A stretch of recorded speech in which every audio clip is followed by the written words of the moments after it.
А во продолжение на тема колку младите се вклучени во креирањето на политиките во земјава, насоката на едниот развој на една земја значително зависи од вредностите и знаењата на новите генерации.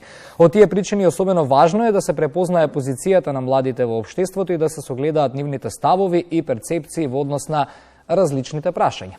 Ова го знаеме како дефиниција, но колку тоа се применува во пракса. Добро утро за мојата гостинка Билјана Стојчевска, програмски координатор во Младински сојуз Крушево. Добро утро и добро ни дојдовте. Добро утро, ви благодарам на поканата. Ајде да почнеме поред. Редовно зборуваме јавно околу проблемот со иселување на младите. Како тоа може да се спречи, ете, дали преку нивно вклучување во креирање политики? Ова е едно најкомплексните обштествени прашања. И така почнавме. Да, и сега јас можам да одговорам, има безброј начини како ние тоа може да го спречиме. Иселувањето на младите е сериозен обштествен проблем во нашето општество и треба да не засега сите нас, затоа што еден ден ќе немаме со кого да соработуваме, работиме, живееме. Политиките за младинско учество важен елемент имаат во овој дел, во решавање на овој дел, бидејќи младите луѓе треба да го чувствуваат своето општество како свое и таму да припаѓаат. И ако го чувствуваат како свој дом, како нивен продукт, своето општество, тоа е мој став и ставот на нашата организација, дека но втемелен на многу истражувања, верувам, кои што сте ги правели низ годиневи комуникација со млади. Ване во индексот за младинско учество 2022, ова е многу пресно истражување, што сега ќе го кажам, се уште не е објавено.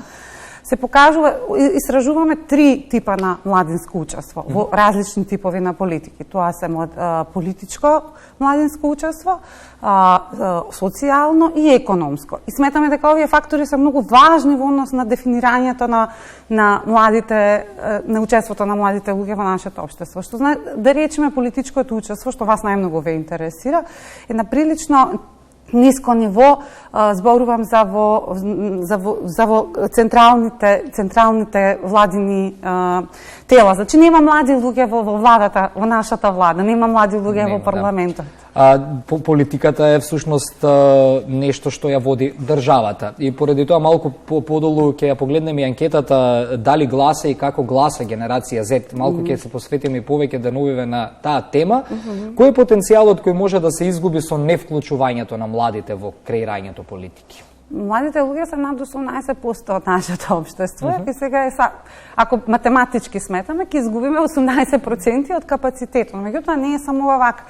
Општеството инвестира, значи ние сите инвестираме во развојот на младите. Тоа што ние инвестираме во младите ќе биде изгубена инвестиција доколку ние не продолжиме да ги вклучуваме младите во сите општествени, значи и на локално, и на регионално, и на национално ниво. Затоа ние се трудиме да укажеме кои се алатки има, политики има, меѓутоа политиките не даваат резултати. Сега, треба многу да сме паметни да кажеме затоа што политиките се добро креирани за учество на младите. Има механизми, има структури за учество на младите, меѓутоа тие треба да даваат некакви резултати. Кај нас, по нашето општество, во моментов е слабо учеството. Например, да речеме, во претходниот период, во претходната декада, многу се инвестираше во младинското невработување, односно во намалување на процентот на младите невработени. Има резултати. Какви се, на која база се резултатите? Дали се заради тоа што политиките дале одредени резултати или заради тоа што има големо иселување на младите? Тоа исто така треба многу податоци да имаме ние во нашите организации за да можеме да дојдеме до конкретни заклучоци. Според мене треба секој од нас индивидуално да работиме на активно вклучување, не задржување, активно вклучување на младите луѓе во нашето општество. Ако младите луѓе ги има во вашиот медиум, ако младите луѓе, ако сите ние се грижиме за добробитот на младите луѓе, за добросостојбата на младите луѓе, ние имавме предлог за развој до нашите институции, развој на индекс за мерење на добросостојбата на младите луѓе, кој што многу повеќе ќе даде дефинирање од индексот за младинско учество, зошто младите луѓе се иселуваат. Опфатени се повеќе фактори во квалитетот на живот на младите луѓе. Така да кога зборуваме за мерките, кога веќе зборуваме за креирањето на политики, генералната перцепција не само за младите, воопшто генералната перцепција за функционирањето на ова област во државата е дека се прави некако брзо, со кратки, брзи истражувања. Еве тоа го гледам и младите го истакнуваат дека и при креирањето на политики нивното чувство е дека се некако се гледа да се направи од страна на институциите кратко, брзо, без многу истражување, па тука и го лоцираат најверојатно проблемот зошто сите овие процеси како да стојат во место. Што вие мислите за тоа? Немаме податоци за млади. Тврдам.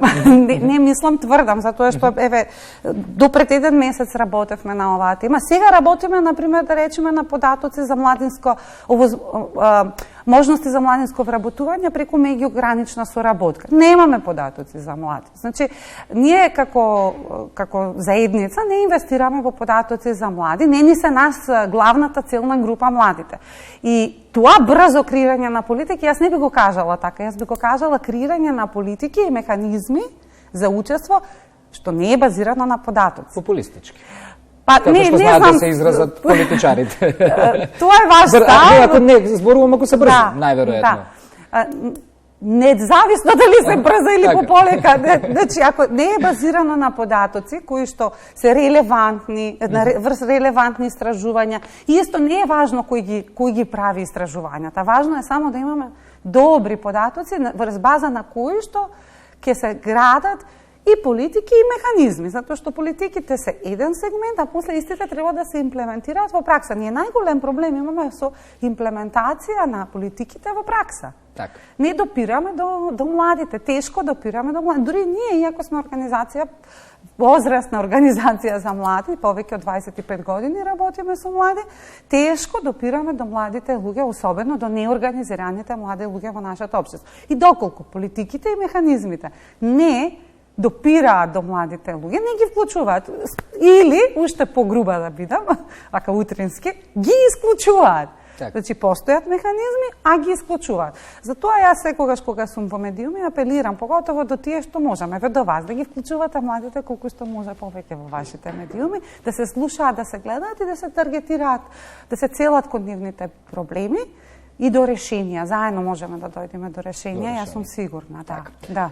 Ќе бараме одговори од уште еден соговорник малку подолу во емисијата, го имаме и Бојан Кордалов, комуниколог, меѓутоа ги прашавме и младите дали излегуваат да гласаат на избори. Заедно да ја погледнеме анкетата, па да видиме што ни одговори, а колку се за оваа тема заинтересирани младите. Може анкетата, да. Првите месеци во 2024 година се резервирани за парламентарни и председателски избори. Граѓаните повторно ќе имаат можност да го остварат своето право на глас и да искажат незадоволство или задоволство.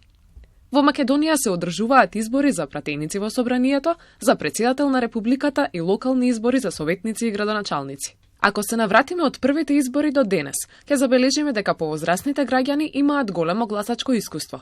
Во 1989 година за прв пат било дозволено формирање политички партии, а една година подоцна се одржале првите слободни повеќе партиски парламентарни избори. Во тоа време да се излезе на избори значело достоинство и гордост за граѓаните. Со посебно внимание одбирале гардероба за тој ден и со задоволство се упатувале кон гласачките места. Денес нештата изгледаат поразлично. Дел од возрастните граѓани се обидуваат да ја сочуваат традицијата, но дел од младите се помалку се заинтересирани за политичката ситуација, а и за изборите. Со екипата на Македонија наутро излеговме на терен за да дознаеме дали младите излегуваат на избори и дали учествуваат во оформувањето на владеачката структура. Па излегуваат, да. Излегуваат, ама поретко, мислам, на моја возраст горе-долу излегуваат. Не верувам дека ќе искочат на избори. Не баш сите. Слабо мене ми се чини дека не. Младите па би требало да излегуваат. И мислам дека излегуваат младите се поактивни од стариве. Мислам дека не. Ја не знам не знам моите другари од генерација што излага на избори уопште. До сега во Македонија 5 пати се одржани регуларни парламентарни избори и 4 пати предвремени парламентарни избори во 2008, 2011, 2014 и 2016 година. 5 избори за председател на републиката, 5 локални избори, а 3 пати е распишан референдум на државно ниво и 7 пати на локално ниво.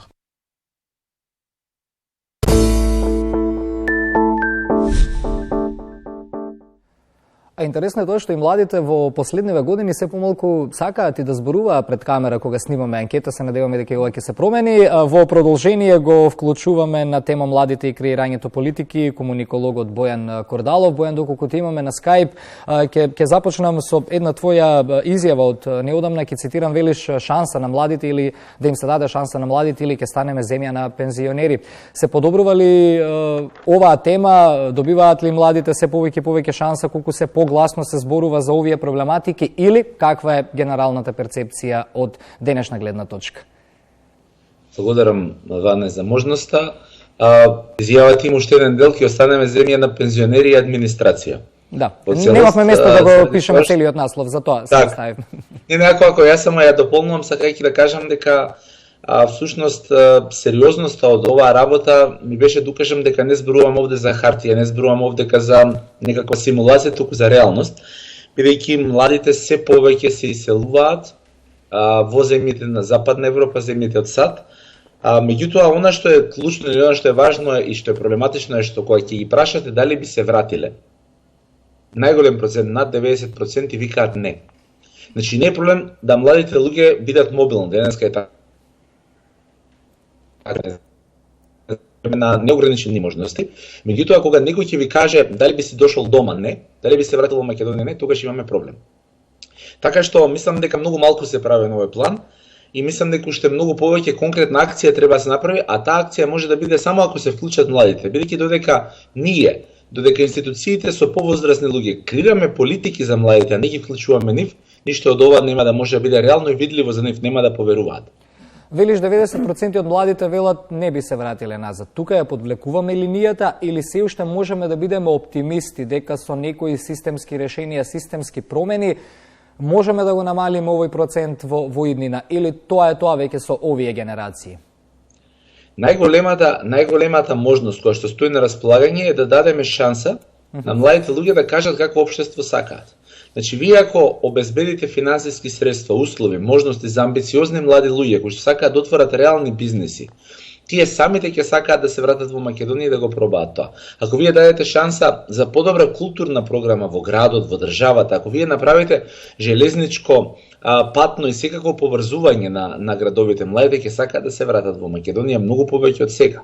Значи, она што го зборувавте со Билјана претходно, во делот на тоа дали е популизам или не, јас ќе кажам, партиите водат само популизам.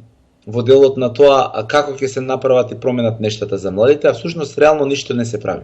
Мора работите да се менуваат ако сакаме да има конкретен резултат и мора работите да се менуваат според план и програма кои што ќе го дадат тие млади луѓе, односно за оние на кои што тоа се однесува. Само тоа е шансата. И уште еден факт. Над 90% се статистики кои што во анкетите кои што ги прават и Младенски сојуз и други организации се покажуваат како такви се поразителни. Велиш доколку сакаме младите да ги мотивираме, еве и со ова завршуваме, да бидат општествено активни, како и да гласаат на изборите, основно е да ја прифатиме речиси неограничената слобода која тие денес можат да ја имаат. Што Бојан во пракса ова значи, нели ако кажеме слобода, ќе кажеме живееме во слободно општество. Малку ова да го разјасниме. Супер, благодарам Вани за ова. Еве, јас имам 42 години, не сум млад човек, во моментов сум во Брисел, имам работна посета таму, ги вршам своите работни ангажмани во Македонија и се вклучувам во утринската програма на македонската телевизија. Тоа е практично слободата што денеска се нуди. Замислете кога на моја возраст имам оваа можност, колкави можности со капацитетот и знаењата на младите се има на 15, 20, 25 години.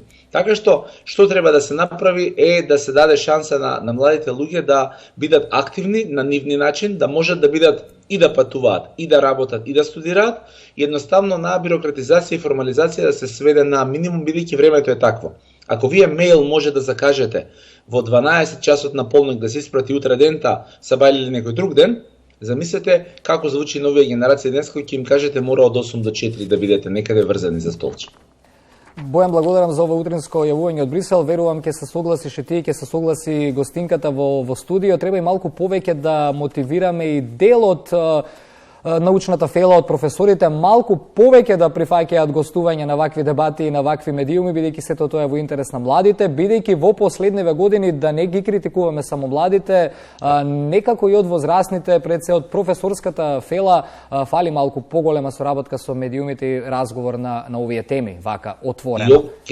Ќе се согласам и огромен поздрав и честитки за медиумите, за вас и за останатите медиуми кои што остапувате простор на млади луѓе. Јас сум бил сведок многу пати кога имало прилика да се препорачат, но и да се видат млади луѓе, и тоа е доказ дека и тие полека се менуваат и ќе го прифатат тој предизвик да бидат поприсутни да ги кажуваат своите ставови, вклучително и нивните професори. А ние јавно ќе зборуваме. Бојан Кордалов во живо од Брисел, благодарам што беше учесник во оваа тема. Биљана, се согласувате ли дека основната потреба и основниот проблем на младите кои што нели живеат во државата е квалитетот на живење? Во многу анкети кои исто така ги проверив, пред разговорот младите тоа го истакнуваат. Ајде да почнеме од подобрување на квалитетот на живење. Некако многу широка тема е кога зборуваме квалитет на живење. Немаме конкретни податоци за да јас да можам да тврдам зошто квалитетот на животот на младите не е квалитетен. Значи, за ова, за да можеме да го кажеме јавно во медиум, треба да имаме одредени податоци кои што ова ќе го тврдат. Она што знам од секојдневната работа со млади луѓе, има многу млади луѓе во Младински сојуз, они укажуваат дека да, точно квалитетот на живот во нашето општество има станува збор за обезбедување на здравствени услуги, обезбедување на квалитетно образование, обезбедување на квалитетно домување во местото на живење, обезбедување добра соработка со нивните соседи, европски стандарди во нашето општество. Ние секој ден работиме на интегрирање на овие европски вредности, европски стандарди во нашето општество, како зборувам сега како Младински сојуз. Она што никој од нас до сега не го истакна, размислував дека Бојан беше со вас, дека многу е важно да работиме и на довербата на младите луѓе, дека може нешто да променат или дека заедно можеме нешто да промениме. Младите луѓе не веруваат нити во носителите на одлуки, нити во системските решенија. Дури се плашам дека не веруваат и вака ние кога зборуваме на телевизија, да? Едноставно заинтересирани се. Има нови вредности, тоа треба да го знаеме. Младите луѓе, од генерација Z, бидејќи ќе ја таргетирате, треба да најдете нови начини како да ги прашате младите луѓе. Мислам, ова е само препорака. И искрено да ви кажам, и ние многу се мачиме како да дојдеме до одговори од младите луѓе, меѓутоа дефинитивно потребно е да ги интегрираме новите вредности во нашата работа, за да можеме да дојдеме до нивно, ајде да кажам, задоволително вклучување во нашето општество. Има еден податок, вели има 4 најважни потреби на младите кои треба да се задоволат при креирањето на политики, а тоа се задоволување на основните развојни потреби и вреднување на нивниот придонес, заштитата, односно дека треба да се спречува и реагира на сите видови насилство, по 3 експлоатација и по 4 злоупотреба на работната сила на младите. Дали се согласувам јас со овие податоци? Или ваш став околу овие истакнати 4 најважни потреби? Сигурно се важни. И се што ги опфаќа младите е важно и релевантно. Јас би рекла дека треба да работиме на квалитетот на образование, дефинитивно. Треба да работиме на квалитетот на здравствени услуги. Треба да работиме на добра патна инфраструктура. За да останат и дел од младите да живеат и во останатите градови надвор од Скопје, во руралните средини, да не биде се концентрирано во Скопје. Па нема добра патна инфраструктура. За тоа кажуваме потребна, само се не доврзува. Нема како да стигнуваат од едно место, брзо да стигнуваат од едно место на друго. Не побрзо стигнуваат до западноевропските метрополи, отколку внатре во својата држава. Знаете како? Не треба да дозволиме младите луѓе да се чувствуваат туѓенци во својата држава. А се тоа што вие го направивте и се тоа што јас го кажувам, обезбедува они да се чувствуваат дома, како во својата дома. Мислам, тоа и јас и вие сакате да се чувствувате во вашето студио дома.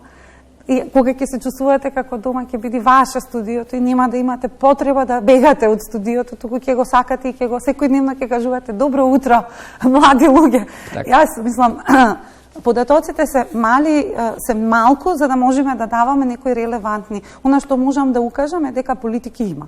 политики има, малку ни оди потешко интеграцијата на политиките во пракса. Еве конкретно, например, има доста можности за основање на своји предпријатија, своји бизниси кај младите, доста политички можности што обезбедуваат, политики што обезбедуваат вакви можности, а само 6% од младите се самовработени млади.